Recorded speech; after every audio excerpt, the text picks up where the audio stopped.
बोलती पुस्तके. ज्यांना वाचनाचा नाद त्यांना बोलती पुस्तके घाली साद. आमचं चॅनल सबस्क्राईब करा आणि सबस्क्राईब करायला इतरांनाही सांगा. नमस्कार श्रोते मित्र हो. बोलती पुस्तके सादर करत आहे लेखिका रेखा राव लिखित कथा दोष कुणाचा. पावसाची हलकीशी सर धरणीवर नाचून गेली. बघता बघता काळेभोर ढग सारथ्याने हाकलल्यासारखे दूरवर पांगले. आकाश एकदम निरभ्र स्वच्छ झालं. ढगाआड दडलेली सूर्याची कोवळी लाल पिवळी किरण चहूकडे पसरली. आबाने खिडकीतून डोकावून पाहिलं. मंद वाऱ्यावर झाडं डोलत होती. आजूबाजूची हिरवीगार सृष्टी नुकतीच न्हाऊन आलेल्या नववधूसारखी प्रसन्न टवटवीत दिसत होती. पहाट मोठी प्रसन्न होती. टीव्हीवरचा जागरण पाहत असल्या सुधाला आबा म्हणाले, सुधा, पाऊस थांबलाय. आकाश एकदम स्वच्छ झालंय. बऱ्याच दिवसात आपण मॉर्निंग वॉकला गेलो नाही. आज उघडलंय. आपण जरा पाय मोकळे करून येऊया का? अहो, पण नेहमीची वेळ टळून गेली. इतक्या दूधवाला, कचरेवाली, इस्त्रीवाला यांची हजेरी लागेल. राहू दे एक दिवस. सगळे कुलूप बघून जातील ना. चहा विरजनाला दूध नको का? तुम्ही जा, मी नाही येत. चल ग, एकट्याला मजा नाही येत. पूर्वीसारखी दाराला दुधासाठी पिशवी लाव. कचऱ्याचा डबा बाहेर ठेव. इस्त्रीचे काल दिलेले कपडे आहेत का? हो, तुमचे 2 शर्ट होते. ते आपण वरती येताना आणू. चल, टी व्ही बंद करून तयार हो. ते तयार व्हायला आत गेले. सुधाच्या मनात आलं, ह्याने किती चटकन सगळे प्रश्न सोडविले. नाहीतर आपण या छोट्या छोट्या गोष्टींचं मनावर किती दडपण घेतो आपण व उगाच स्वतःला त्रास करून घेतो. यांच्यासारखं टिकीट इझी राहायला वागायला जमतच नाही आहे. हे म्हणतात ते किती खरे आहे की कुठल्याही गोष्टीचा बाऊ करू नये. त्यामुळे उगाच मनावर ताण पडतो. ब्लड प्रेशर वाढतं. मन नेहमी प्रसन्न खेळकर ठेवावं. परंतु मन इतकं चंचल लहरी असतं की त्यावर लगाम घालता येत नाही. हेही तितकंच खरं. कळतं पण वळत नाही म्हणतात ना, ते आपल्या बाबतीत तंतोतंत खरं आहे. मनाला समजावत त्या उठल्या. अहो, साडी बदलू का हीच चालेल? सुधानं आत शामरावांना विचारलं. हीच चालेल, चांगली आहे. आणि सकाळी सकाळी तुला कोण बघणार आहे? ओठातल्या ओठात हसत ते म्हणाले, बघणाऱ्यांना मी दिसेनच की. मुंबईत 4लाच पहाट होते. तुम्हाला माहीत आहे, मला घरातल्या कपड्यावर बाहेर पडणं आवडत नाही आहे. तसं असेल तर तुझा वॉकचा पंजाबी ड्रेस चढव. नको, आणखी उशीर होईल. तिने साडीच्या निर्या ठीकठाक केल्या. केसावरून कंगवा फिरवला. पावसाचे बूट घातले. शामरावाने खिडक्यांच्या काचा सरकविल्या. हुकला अडकवलेली घराची चावी घेऊन ते हॉलच्या दारात सुधाची वाट पाहू लागले. अहो, छत्री घ्यायला हवी का? पुन्हा पाऊस आला तर? हवी तर एक घे. श्रावण महिना म्हणजे ऊन पावसाचा लपंडाव. दोघे एका छत्रीत येऊ. म्हणजे मी अर्धी बाहेर. का? मला चिकटून चाललीस तर माझी बिलकुल हरकत नाही. वाटल्यास एकमेकांच्या खांद्यावर हात घालून चालू. या वयात सिनेमातला सीन करायचा विचार दिसतोय. आपल्या लग्नाला 35 वर्षे लुटलीत म्हटलं. तुम्हाला आत्ता प्रणय सुचायला लागला की काय? लग्नाची वर्षे मोजायचीच कशाला? मनाने तरुण असलो की पुरे. आता VRS घेतला म्हणून म्हातारा झालो नाहीये. तशी निवृत्तीला 3-4 वर्ष शिल्लक आहेत. ते काय मला माहीत नाही. चला चला. घरात बसल्यावर तुम्हाला काय काय सुचेल काही भरवसा नाही. मानेला सौम्य झटका देत छत्री घेऊन ती बाहेर पडलीही. लॅच ओढून जाळीच्या बाहेरच्या दाराला दुधासाठी पिशवी अडकवली. दोघेही बाहेर पडले. जवळपास नाना नानी पार्क होतं. रिटायर झाल्यापासून ते दोघे तिथे फिरायला जायचे. पावसामुळे गेले काही महिने खंड पडला होता. अनेक जण तिकडे लांबून लांबून यायचे. रोजचे चेहरे पाहून ओळख झाली होती. 2-3 जोडपी जवळची मित्र बनली होती. शामरावांना पाहता समोरून येणारे डॉक्टर लिमये म्हणाले, हार्दिक अभिनंदन शामराव. कशाबद्दल? त्यांच्या चेहऱ्यावर अनेक प्रश्नचिन्ह उमटली. कशाबद्दल काय? तुमच्या विजयला अमेरिकेची स्कॉलरशिप मिळाली त्याबद्दल. हे काय श्यामभाऊ, काही माहीत नसल्यासारखं काय करता? तशी सुद्धा पटकन म्हणाली, खरंच भाऊजी, आम्हाला माहीत नाही आहे. तर मग ऐका, तुमच्या विजयला अमेरिकेतील टेक्सास युनिव्हर्सिटीत पुढील उच्च शिक्षणासाठी 2 वर्षाची शिष्यवृत्ती मिळाली आहे. आता लवकरच जाईल तो. मग पुढचं काही खरं नाही. एकदा ही पाखरं ओढून गेली की परत काय येतात.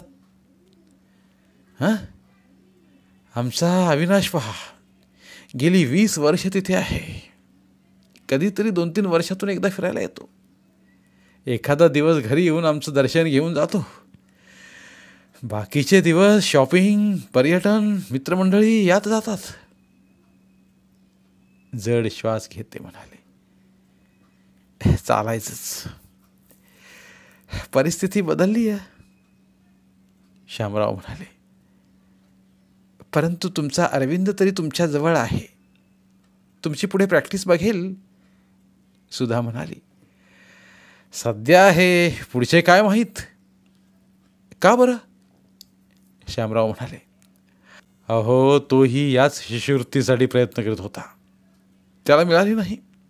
त्यानंच मला ही बातमी दिली. तो गेला तर तुमचा दवाखाना कोण चालविणार?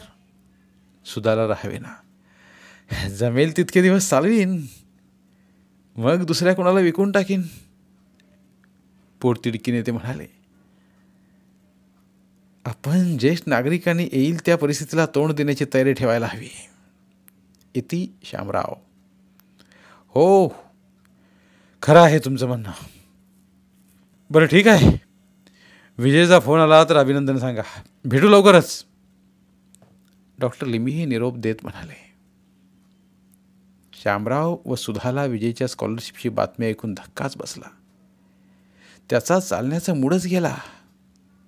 या बातमीनं आनंद मानावा की दुःख करावं काही समजेना. एका गावात राहताना फोन करून कळवायला कितीसा वेळ लागला असता असा? एखादं मिनिट.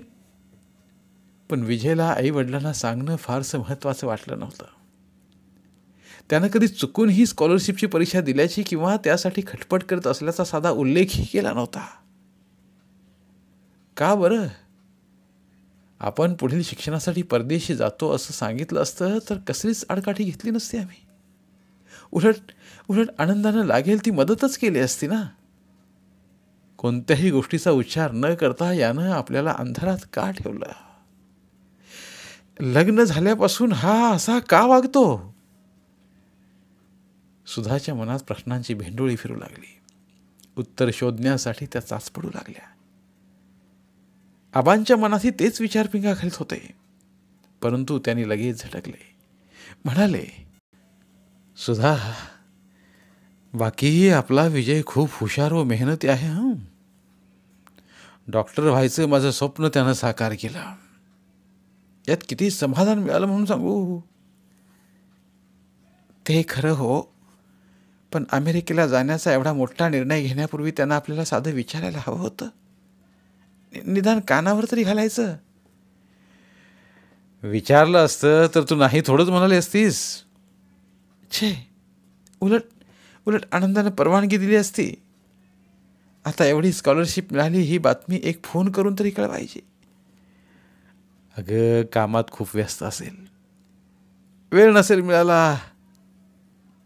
दूरवर पाहत ते म्हणाले, कितीही व्यस्त असला तरी फोन हाताशी टेबलावर आहे ना. नाहीतर खिशात मोबाईल असतो. घरी येऊन प्रत्यक्ष आनंदाची बातमी देऊ म्हणून फोन नसेल केला. अजून नक्की व्हायचं असेल. आणखी काय नक्की व्हायचं? बाहेरच्या लोकांना सुद्धा समजलं. बाहेरचे म्हणजे डॉक्टर लिमयेच ना. अगं, त्यांचा मुलगा त्या स्कॉलरशिपसाठी प्रयत्न करीत होता. साहजिकच निकाल समजताच प्रथम त्याला नाही का कळणार? सुधाची समजूत घालीत ते म्हणाले, तुम्ही कितीही माझ्या मनाची समजूत घाला, पण कुणाला सांगून हे पटणार नाही. अगं, आज फोन करून सांगेल बघ. इतक्या लहान गोष्टीचं मनावर उगाच दडपण घेऊ नकोस. तुझं प्रेशर वाढेल अजानं. एक सांगू, रागावू नका. हे बघा, मनातलं कुणाजवळ बोलल्याने मन हलकं होतं. उलट न बोलता भावना आत दडपून ठेवल्यानं प्रेशर वाढतं. प्रेशर कुकरसारखं कधी भडकाही उडतो, म्हणून भडाभडा बोलून दाखवण्यानं प्रेशर कमी होतं. मी का कोणी बाहेरची आहे? तुमची बायकोच ना. तिच्याजवळ गुपित कसलं? आपल्या लग्नाला इतकी वर्ष झाली, पण तुम्ही तुमचं मन मोकळं केल्याचं कधी आठवतच नाही मला. आत्ताच बघा, विजयनं फोन करून ही आनंदाची बातमी द्यायला हवी होती, याचं दुःख तुम्हालाही झालंय ना. ते मी नीट तुमच्या डोळ्यात वाचू शकते, परंतु तोंडाने तसं कबूल न करता उलट माझी समजूत घालीत आहात, त्याला पाठीशी घालत आहात. कधी कधी तुमच्या या अतिसमजूतदारपणाचा मला संताप येतो. वाटतं सर्व याचा फायदा घेतात. पाठीशी घालावं, किती घालावं, कुठंपर्यंत घालावं, याला काही मर्यादा हवीच. रबर फार ताणलं की तुटतं. सहनशीलतेचंही तसंच आहे. आपण सामान्य माणसं कुठंवर पेलणार हे? आता वयाची उतरण सुरू झाली आहे, तशी सहनशीलताही कमी होत चालली आहे आपली. बाप रे बाप, सुधा, अगदी बौद्धिक घ्यायचा विचार दिसतोय तुझा. एकदम गंभीर होऊन आध्यात्मिक भाषण द्यायला लागलीस. बौद्धिक वगैरे काही नाही हो, सत्य समोर मांडलं. प्रत्येक वेळेस तुम्ही हर प्रकारे समजूत घालून मला शांत करता. तुम्ही स्वतः दुःख, खेद, खंत वाटूनही प्रदर्शित करीत नाही, याचं वाईट वाटतं हो. अगं, मान सांगावा जनात, अपमान सांगावा मनात, ही म्हण माहीत नाही का तुला? आनंदानं आनंद वाढतो, तो पसरत राहावा. दुःख भोगून काय मिळतं? उलट दुसऱ्याला व्यथित करतं. पण मी कुणी दुसरी का? तुमचीच अर्धांगिनी. तिच्या पुढे मन मोकळं करायला काय हरकत आहे?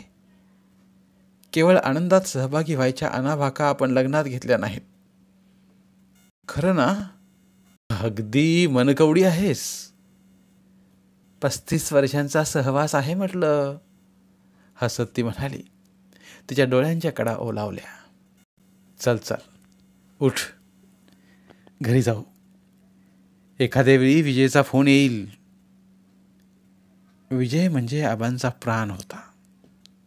डॉक्टर बनून त्यानं आबांचं ध्येय, स्वप्न साकार केलं होतं. ते स्वतः बनू शकले नव्हते, परिस्थितीमुळं.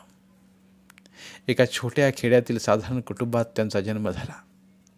वरच्या 4 बहिणी, पाठचे 3 भाऊ. वडिलांची शेती, भाती आणि छोटंसं घर होतं. मुलं मोठी झाली तसा खर्च वाढला. आबाला लहानपणापासून शिक्षणाची आवड. डॉक्टर व्हायचं स्वप्न. त्या खेड्यात कुणी डॉक्टर नव्हता.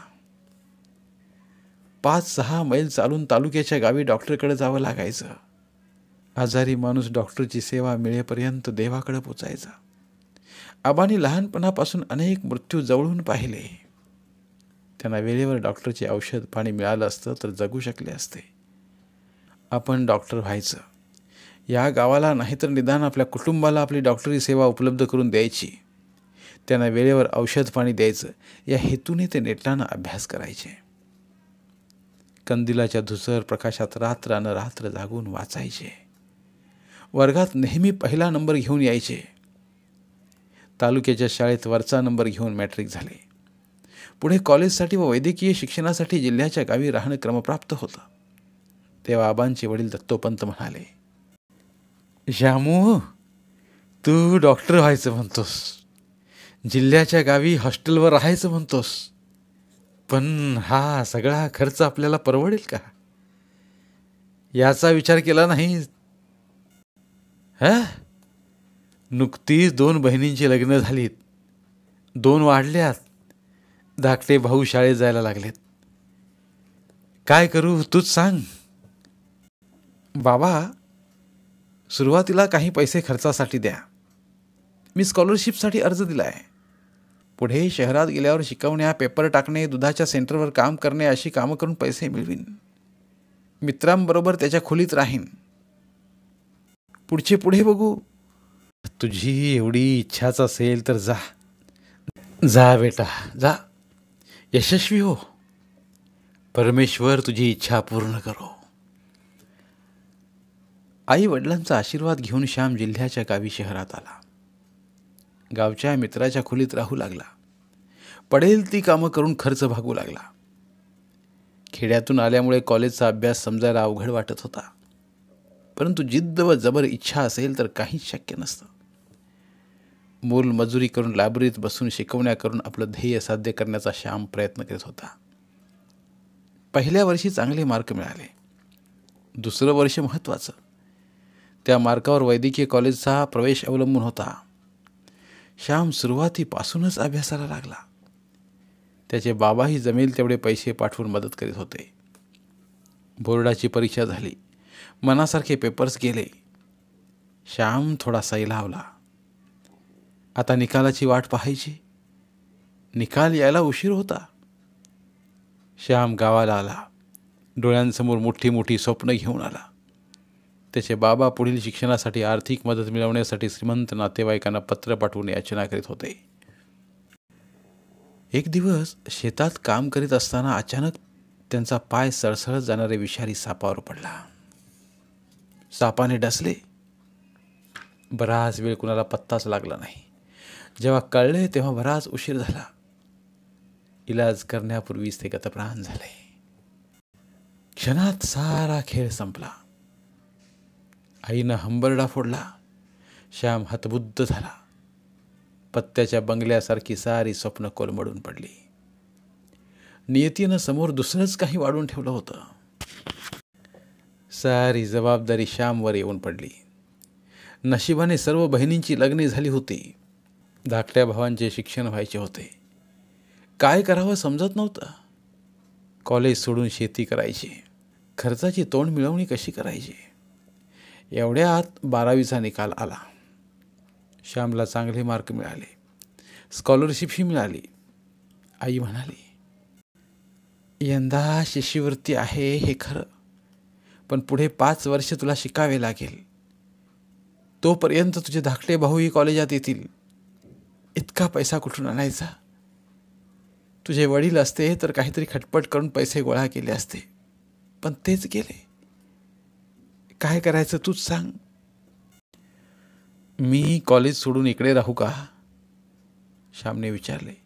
त्याचवेळी त्याची आत्या आपला चुलत भाऊ वारला हे ऐकून भेटायला आली होती. ती शहरात नोकरी करत होती. तिला शिक्षणाचं महत्त्व माहीत होतं. भावाच्या घरावर अचानक दुःखाची कुऱ्हाड कोसळली हे पाहून ती म्हणाली, श्याम, मला तुझ्या वैद्यकीय शिक्षणाचा पूर्ण खर्च उचलता येणार नाही, परंतु तुझ्या पदवीपर्यंतचा खर्च व मध्ये लागेल ती मदत करायला तयार आहे मी. मला वाटतं तू साईड बदलून वाणिज्य शाखेकडे जावं. म्हणजे पदवी मिळताच तुला ताबडतोब नोकरी लागेल. तोपर्यंत तुझे पाडशे भाऊ इथे राहून शेती सांभाळतील. श्यामच्या आईलाही ते पटलं. शिक्षण अर्धवट सोडून शेती करण्यात काहीच तथ्य नव्हतं. श्यामने नाखुशीने साईड बदलली. दुसरा पर्याय नव्हता. सुरुवातीला सगळं जड गेलं. अभ्यासात लक्ष लागत नव्हतं. मनात कर्तव्याची जाण आणि उरात जिद्द धगधगत होती. पूर्वीसारखा झटून अभ्यास करायला सुरुवात केली.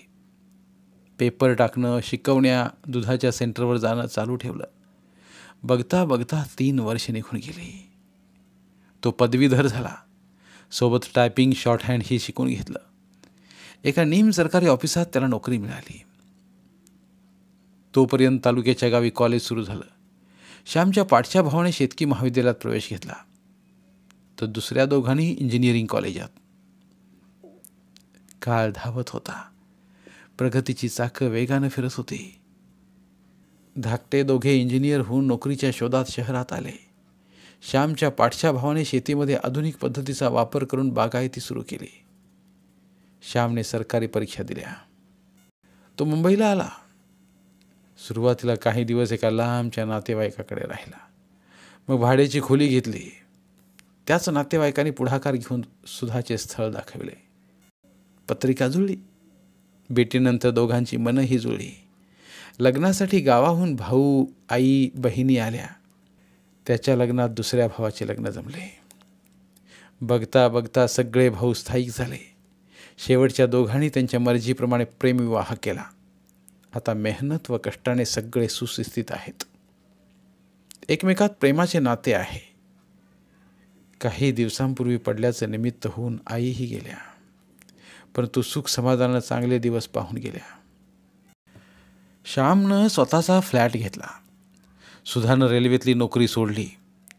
ठरवलेल्या बेताप्रमाणे विजय झाला. श्यामने त्याला लहानपणापासून डॉक्टर करायचं ठरवलं. त्याच्यावर कसली सक्ती न करता गणितशास्त्राची आवड निर्माण केली. त्याचा अभ्यास घेऊ लागले. त्याच्या महागड्या शिक्षणासाठी सुरुवातीपासून बचत करू लागले. इतकंच नाही तर एका अपत्यावर पाळणा थांबविला. नशिबानं विजय खूप हुशार निघाला. वडिलांप्रमाणे मेहनती व कष्टाळू. एकुलता असला तरी त्याने वायफळ हट्ट केले नाहीत कधी. चैनीसाठी पैसे मागितले नाहीत. आपण बरा की आपला अभ्यास बरा, मित्रही मोजकेच. सदैव ओठावर हसू व डोळ्यात आदराचे भाव. सोसायटीत सर्वांचा लाडका. 12वीत गुणवत्ता यादीत आला. तेव्हा आबांच्या आनंदाला जणू उधाण आलं. टेरेसवर त्यांनी पार्टी दिली. विजयला वैद्यकीय कॉलेजात प्रवेश मिळायला कसलाही त्रास झाला नाही. अभ्यासाच्या सोयीसाठी तो हॉस्टेलवर राहिला. सुट्टीच्या दिवशी घरी यायचा. वर्षभर कण उडाली. विजय डॉक्टर झाला. आबांचं स्वप्न साक्षात उतरलं. विजयनं पुढे सर्जरीत खास पदवी घेण्याचा निर्णय घेतला. आबांनी आनंदानं परवानगी दिली. ते म्हणाले, पोरा, शिक्षणाला अंत नाही. तुला जितकं शिकायचं आहे तितकं तू शिक. माझा आशीर्वाद व पाठिंबा सदैव तुझ्या पाठीशी आहे. आणि याच विजयनं एक दिवस आबा आईला अचानक गोड धक्का दिला. एका रविवारी सकाळी तो उंच सावळ्या मुलीला घेऊन आला. तिची ओळख करून देत म्हणाला, आबा, आई, ही डॉक्टर सरोजिनी अय्यर. आता बालशास्त्रात पदवी घेत आहे. Nice to see you. Come in please. आबाने तिचं स्वागत केलं. तसा विजय म्हणाला, तिला मराठी चांगलं येतं. ती मुंबईलाच वाढली आहे. तर मग छान झालं. कुठे असतात आई वडील? सुधानं विचारलं. चेंबूरला. सोफ्यावर टेकत ती म्हणाली, आबा, आम्ही दोघं पुढच्या महिन्यात रजिस्टर पद्धतीने लग्न करतोय. विजय म्हणाला. सुधा एकदम चरकली. आत्तापर्यंत विजयकडून असं स्पष्ट सडेतोड उत्तर ऐकण्याची सवय नव्हती तिला. त्यातून एका मुलीला सरळ उभी करून तिच्याशी लग्न करतो असं उघडपणे सांगील याची कधी अपेक्षा नव्हती. ती एकदम खचून गेली. साऱ्या गात्रांतील शक्तीच निघून गेली असं वाटलं. तिने त्याच्या लग्नाला नकार नक्कीच दिला नसता, परंतु त्याआधी आपल्या आई वडिलांना विश्वासात घेऊन आपल्या लग्नाचा प्रस्ताव मांडला असता तर अधिक आनंद झाला असता. उलट दोघांनी पुढाकार घेऊन थाटात लग्न करून दिलं असतं. विजयला जेव्हा मेडिकलला पाठवलं तेव्हाच त्यांनी मनाची पूर्ण तयारी केली होती की विजयनं प्रेमविवाह केला तर त्या मुलीचे आपण आनंदाने स्वागत करायचे. त्याच्या दवाखान्यासाठी व राहण्यासाठी मीरा रोडला जागाही घेऊन ठेवली. विजय म्हणाला, आबा, कशाला उगाच जागेत पैसे गुंतवता? उद्या मी कमवायला लागल्यावर घेईनच की. अरे, तू कमवशील तोपर्यंत जागेचे भाव चौपट होतील. डिग्री मिळताच स्वतःची प्रॅक्टिस करायला बरं पडेल. मग वाटल्यास दुसरी घे.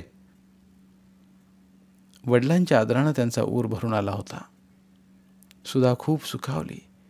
बाप लेकांचं ते सुंदर समजूतदार नातं पाहून मनोमन आनंदली होती. असे अनेक प्रसंग होते की सुधाला आपल्या लेकाचा सदैव अभिमान वाटायचा. आजपर्यंत त्यानं कधी आपल्या अभ्यासाविषयी इतर कुठल्या गोष्टीविषयी गुपित ठेवलं नव्हतं. सुट्टीच्या दिवशी तो घरी यायचा तेव्हा मोकळेपणी सर्व गप्पा मारायचा. हॉस्टेलवर राहताना एक दिवसाआड फोन करायचा. आबांच्या ऑफिसजवळ गेला तर त्यांना भेटून यायचा. त्यामुळं कुणाची मुलं आईवडिलांशी उद्धट वागतात, त्यांना उलट उत्तरं देतात, त्यांचे ऐकत नाहीत, पैसे उकळतात. अशा गोष्टी कानावर यायच्या तेव्हा त्यांना खरे वाटायचे नाही. त्यांचा विश्वास बसायचा नाही, कारण त्यांच्या एकुलत्या विजयनं असा प्रसंग कधीच उभारला नव्हता. एका सरळ आखलेल्या रेषेप्रमाणे आयुष्य पुढे गेले होते आणि याला अचानक तडा गेला होता. सरोजच्या येण्यानं तिच्याशी आपण पुढील महिन्यात लग्न करतो या विजयच्या स्पष्टीकरणानं सुधाच्या काळजावर जणू चरा पडल्या. चहा करण्याचं निमित्त करून ती आत गेली. शामराव मात्र वाह, छान, अभिनंदन म्हणून इतर गोष्टी करू लागले. चहापान झालं. शामराव आत आले. विजय सरोज हळू आवाजात बोलू लागले.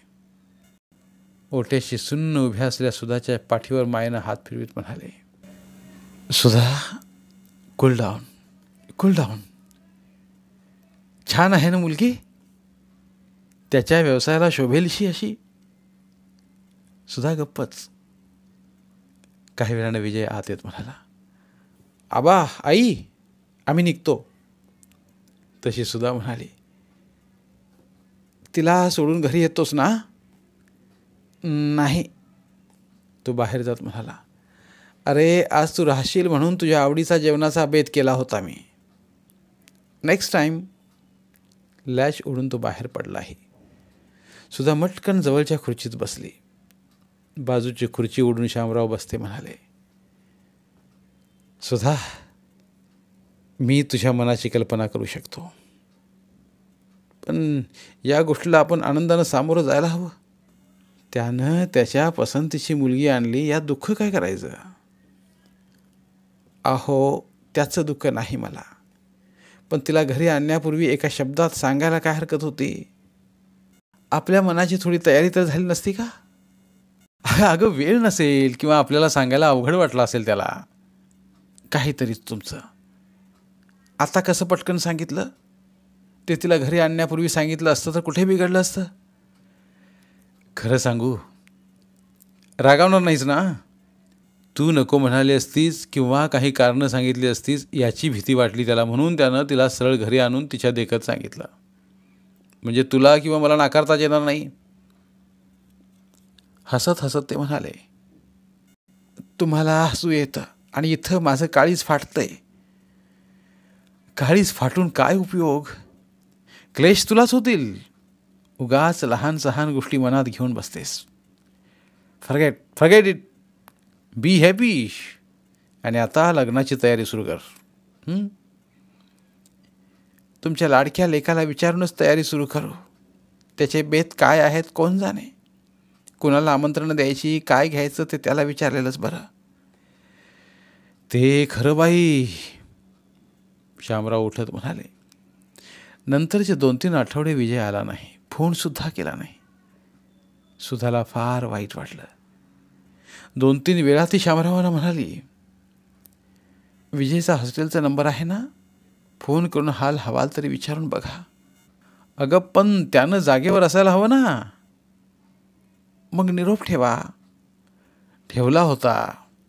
काय म्हणजे तुम्ही फोन केला होतात? हो, 2 वेळा केला. एकदा हॉस्टेलवर, दुसऱ्यांदा हॉस्पिटलमध्ये. दोन्ही वेळेस भेटला नाही तो. मग निरोप ठेवला. तरी त्याचा फोन नाही. थोडीशी रागावून सुद्धा म्हणाली, अगं, सरोजबरोबर हिंडा फिरायला गेला असेल. म्हणून काय झालं? आम्ही रविवारी वाट बघतो हे काय माहीत नाही त्याला? जाऊ दे ग, वेळ नसेल मिळाला. शांतपणे शामराव पेपर वाचत म्हणाले, तुम्हाला इतकं थंडपणे बसवतं तरी कसं म्हणते मी? काळजी, राग, दुःख, निराशा काहीच वाटत नाही? वाटत नाही असं थोडंच आहे. पोटचा पोर आहे, पण या क्षुल्लक गोष्टी मनावर किती घ्यायच्या हे प्रत्येकाच्या स्वभावावर अवलंबून असतं. आता तो काय दूध पिणारं कुकुलं बाळ आहे थोडंच? प्रत्येक गोष्ट आई आबाला विचारून करायला? तुमच्या पुढे कहरच झाला बाई. मी कुठे म्हणते प्रत्येक गोष्ट विचारून करावी म्हणून, पण यायला जमत नसेल तर 2 मिनटं खर्चून फोनवर सांगायला काय हरकत आहे? त्याला माहीत आहे की रविवारी किंवा सुट्टीच्या दिवशी आम्ही सगळे कार्यक्रम रद्द करून त्याच्या आवडीचा बेत करून वाट बघतो, हे माहिती आहे ना. पण तो म्हणतो ना, आई आबा तुम्ही तुमचे कार्यक्रम माझ्यासाठी रद्द करू नका म्हणून. मला पाहिल्यावरच जेवण कर, उगाच त्रास घेऊ नका. हो, तुम्ही त्याचीच बाजू घेणार. त्याला बघताच करायला मी काय मशीन आहे. थोडी पूर्वतयारी करावीच लागते ना. पूर्वीसारखा उरक नाही माझ्यात. 50 उलटली आता. सांधे कुरकुरतात, कंबर धरते. त्याला दहीवडे आवडतात म्हणून कालपासून उडदाची डाळ वाटून फ्रीजमध्ये ठेवली आहे. गेल्या आठवड्यात पुरण घातलं. मग पुरणपोळ्या शेजारच्या नेने काकूंना दिल्या. तू नुसते उडदाचे वडे तळून काढ. हवं तर मी माझ्या मित्रांना बोलवतो. चालेल. सुधा उठली. मनात समजायची ती समजली. जितक्या आतुरतेनं ती विजयची गेली 2-3 आठवडे वाट पाहत होती, तितक्याच आतुरतेने आबा विजयची वाट पाहत होते. पण ते बोलून दाखवत नव्हते. सुधाची निराशा होत होती. तिला खूप बेचैन वाटत होतं. 3-4 आठवड्यानंतर विजयनं दर्शन दिलं. सुधानं न येण्याचं कारण विचारताच म्हणाला, अगं आई कामात खूप बिझी होतो. मग गेल्या आठवड्यात सरोजच्या आजी आजोबांना भेटायला मद्रासला गेलो. सुधाच्या चेहऱ्यावरचे भाव झरझर बदलत राहिले. तिने शामरावकडे हळूच तिरक्या नजरेने पाहिलं. ते जणू नजरेनंच सांगत होते, शांत हो, शांत हो. सुधा मनावर संयम ठेवून म्हणाली, लग्न कधी करायचं ठरवलंय? तुला वेळ मिळाला तर सरोजला घेऊन ह्यांच्या आत्यांकडे व काकांकडे जाऊन ये. बघू, दोघांच्या वेळेचं जमायला हवं. वेळ काढला तर मिळतो, शांतपणे सुधा म्हणाली. विजयनं ऐकून न ऐकल्यासारखंच केलं. तिनं परत विचारलं नाही. ती निमूटपणे स्वयंपाकघरात गेली. आज तिनं साधंच जेवण केलं होतं. कंटाळा आला म्हणून चपात्याही केल्या नव्हत्या. तिनं पानं वाढली. विजय व शामराव हात धुवून जेवायला बसले. हे काय आई, आज चपात्या नाहीत? मला भेंडीची भाजी बिलकुल आवडत नाही. तू आज येतोस हे माहीत नव्हतं. गेले 2-3 आठवडे खास पदार्थ करून वाट पाहिली. आज साधंच जेवण केलं तर तू आलास. थांब विजय, मी खाली जाऊन ब्रेड व अंडी आणतो. तुला ऑमलेट आवडतं ना? ते पानावरून उठले. पैसे घेऊन ब्रेड व अंडी आणायला बाहेर पडले. परंतु विजयनं एका शब्दानं म्हटलं नाही, राहू दे आबा, मी आणतो म्हणून. सुधाला जरा खटकलंच. ती गप्प राहून कांदा, कोथिंबीर, मिरची कापू लागली. ऑमलेटची तयारी करू लागली. जेवणं उरकली. विजय संबंध वेळ फोनवरच बोलत होता. शामराव आडवे झाले. सुधाही विजयची वाट पाहून तिथेही सोफ्यावर राहिली. संध्याकाळी तयार होऊन विजय न सांगताच बाहेर पडला.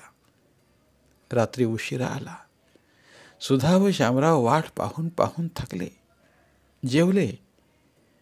त्यांना जागे पाहून म्हणाला, तुम्ही झोपला नाहीत? तुझी वाट पाहत होतो. का आबा? तुझ्या लग्नाचे बेत काय आहेत? अरे हो, 3 आठवड्यांनी आम्ही रजिस्टर करून संध्याकाळी एका चांगल्या पॉश हॉटेलात रिसेप्शन ठेवणार आहोत. दोन्हीकडली मिळून 1000-1200 लोक होतील. हा खर्च आम्ही दोघांनी वाटून घ्यायचा ठरवला आहे. तेव्हा प्रत्येकी 40,000 होतील. शिवाय तिची साडी, काही मोजके दागिने, यासाठी 20-30 हजार. तेव्हा आबा, येत्या आठवड्यात मला 70-1,000 हवेत. तेवढे तयार ठेवा. त्यानं जणू हुकूमच सोडला. मी सुनेसाठी म्हणून काही दागिने पूर्वीच करून ठेवलेत. अगं आई, तिची पसंती वेगळी असेल. आम्ही सरळ रेडीमेडच घेऊ ना. ते तू जपून ठेव, पुढे कामाला येतील. त्याच्या शब्दाने तिचा राग आतल्या आत खदखदला. ती गप्प राहिली.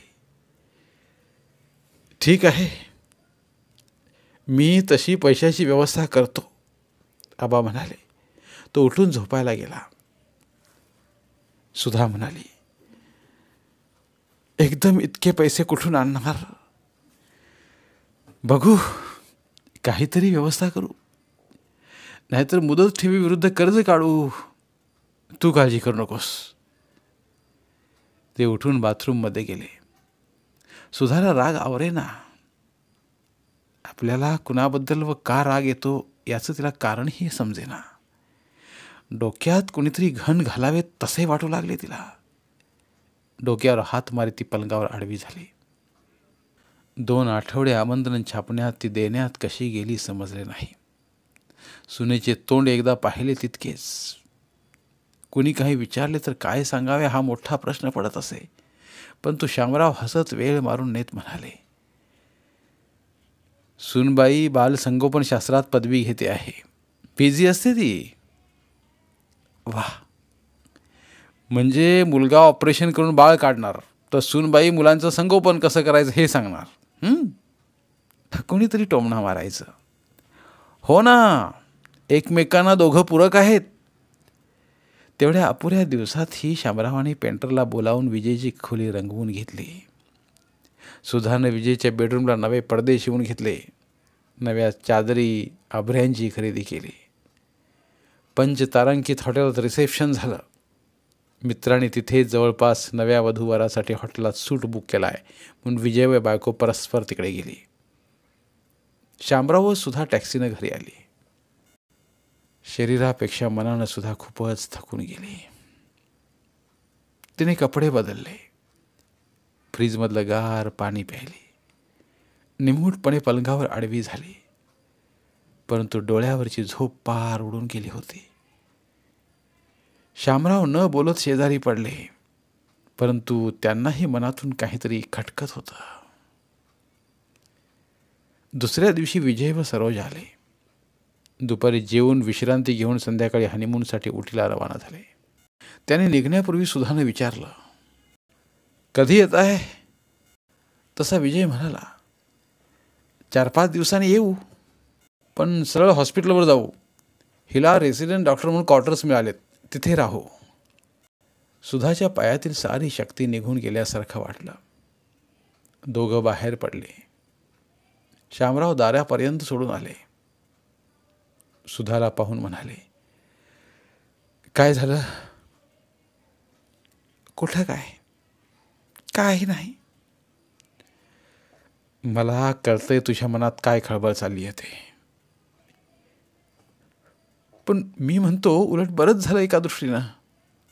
हॉस्पिटलच्या अनियमित वेळा, इमर्जन्सी तिथे जवळपास राहिले तर दोघांनाही उत्तम.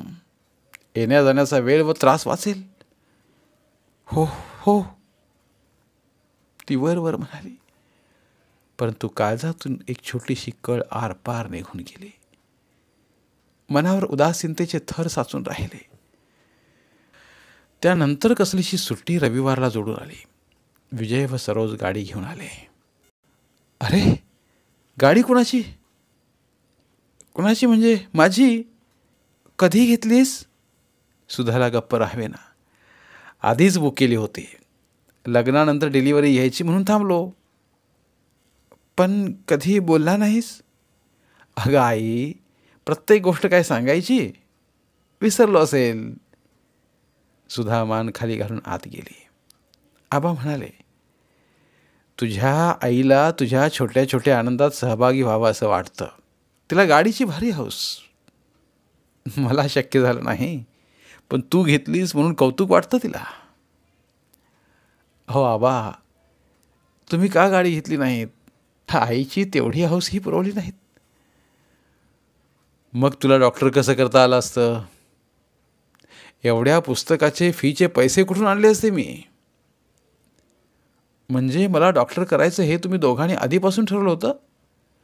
हो, परिस्थितीमुळं मला शिकता आलं नाही. निदान मुलानं तरी डॉक्टर व्हावं ही माझी खूप इच्छा होती. तू पूर्ण केलीस याचा आनंद व अभिमान वाटतोय मला. त्यासाठी कष्टही खूप केले मी. विजयनं जाणीव करून दिली. कष्टाशिवाय यश मिळत नाही बेटा. थोडा वेळ आलोय तर तुमचा उपदेश सुरू झाला. मध्ये सरोज म्हणाली. आबा एकदम चरकले. म्हणाले, सॉरी, माझ्या लक्षातच आलं नाही. त्यांचा चेहरा एकदम पडला. मग विजय म्हणाला, आबा थोड्या वेळानं टेम्पो येईल, मला थोडं सामान हवं आहे, ते मी घेऊन जातो. कुणाच्या भावनांची कदर न करता त्याने हॉलमध्ये असलेल्या हव्या त्या वस्तू उचलून बाजूला ठेवल्या. नंतर स्वतःच्या बेडरूममध्ये जाऊन बरीच पुस्तके, स्टिरिओ कॅसेट्स, कपडे, कम्प्युटर आणून बाहेर ठेवला. सुधाला बोलवून म्हटलं, आई मला स्वयंपाकघरातील काही भांडी डबे हवे आहेत, ते काढायला मदत कर. ती मुकाट्याने पुढे झाली. काही भांड्यात व वस्तूत तिचा जीव गुंतला होता. अनेक आठवणी रुतल्या होत्या. त्या काढून देताना आतल्या आत वेदना होत होत्या. पण तिने स्वतःची समजूत घातली, शेवटी आपण आपल्या मुलालाच देत आहोत, दुसऱ्याला तर नाही. हव्या त्या वस्तू तर दिल्याच, पण आठवून आठवून संसाराला लागणाऱ्या इतर वस्तू काढून दिल्या. हे ओव्हन हवं तर घेऊन जा, मी कुठं करते, तुला उपयोगी पडेल. वर्षापूर्वी मायक्रो ओव्हन मोठ्या हौसेने घेतले होते. आत्ता राहू दे, नंतर नेईन. आई स्वयंपाक काय केलंस? अरे साधाच आहे, डाळीचे वरण, वांग्याची भाजी, पोळ्या. आई पटकन कढी भात व शिरा कर, हिला फार आवडतो. खरं तर सुधाचं 2 दिवसांपासून डोकं दुखत होतं, सर्दी झाली होती. परंतु विजयची फरमाईश ऐकताच पदर खोचून ती कामाला लागली. कढी केली, भात ठेवला, पापड कुरड्या तळल्या, रवा भाजून बेदाणे केळी घालून खमंग शिरा केला, ताटं मांडली. पण बाहेर बसली सरोज एकदाही आत डोकावून गेली नाही. ऐनवेळी न सांगता आल्यामुळे सुधाची थोडी धांदल झाली, परंतु चेहऱ्यावर न दाखविता झटझट काम उरकीत राहिली. शामरावमध्ये 2 वेळा आत येऊन काही मदत हवी का म्हणून विचारून गेलेही. जेवणं झाली, टेम्पो आला, हवं ते सामान भरले. मग विजय व सरोज निरोप घेऊन निघाले. जाताना एकदा घरी या असं चुकूनही म्हणाले नाहीत ते. सुधानं म्हटलं, पुढच्या रविवारी येता? बघू, कुठे जायचं नसेल तर येऊ. येण्यापूर्वी जरा फोन करून सांगितलेस तर बरं होईल. सुधा म्हणाली, आई आमचं काही नक्की नसतं, कुठल्या वेळेला काय काम येईल, कुठं जावं लागेल सांगता येत नाही. निदान निघण्यापूर्वी मोबाईलवरून सांगितलंस तरी पुरे. मी म्हटलं ना, वाट नका पाहू म्हणून. माझ्याकडे डुप्लिकेट चावी आहे, ते उघडून आत येईन मी. तुझी मर्जी, आबा म्हणाले. त्यानंतर 2 महिने उलटले. विजयचा पत्ता नव्हता, ना फोन ना भेट. सुधाच्या काळजात हुरहुर दाटून येत होती. ती म्हणाली, तुम्ही जरा फोन करून पहा, विजय बरा आहे की नाही ते पहा. फोन केला होता, पण तो फोनवर भेटला नाही. निरोप ठेवलाय मी. मी एकदा करून बघू का? नको, त्याला वेळ मिळेल तर करेल तो. आणि आता अचानक डॉक्टर लिमींनी ही बातमी दिली होती.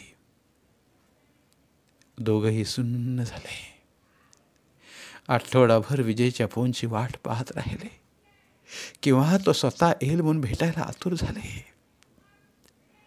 पण दोघांची खूप निराशा झाली. काही दिवसानंतर अचानक दोघे आले. विजय म्हणाला, आबा मी अमेरिकेला चाललोय, मला स्कॉलरशिप मिळाली. जाण्यापूर्वी ह्या घराचे, तुमचा फंड, शेअर्स यावर माझं नॉमिनेशन करून सह्या घ्या. सुधा म्हणाली, एवढी घाई काय? 2 वर्षांनी येणार ना, मग बघू. आई हल्ली माणसाचं काही सांगता येत नाही. तुम्ही इथं दोघेच म्हटल्यावर संपत्तीवर, घरावर हक्क दाखवायला अनेक जण पुढे येतील. मी माझा वारसा हक्क का म्हणून सोडायचा? तेव्हा सगळी तरतूद करून ठेवलेली बरी. पण शिक्षण झाल्यावर तू इथेच परत येणार ना? सुधाने विचारलं. ते आत्ताच कसं सांगू, नंतर बघू. सरोज येणार का तुझ्याबरोबर?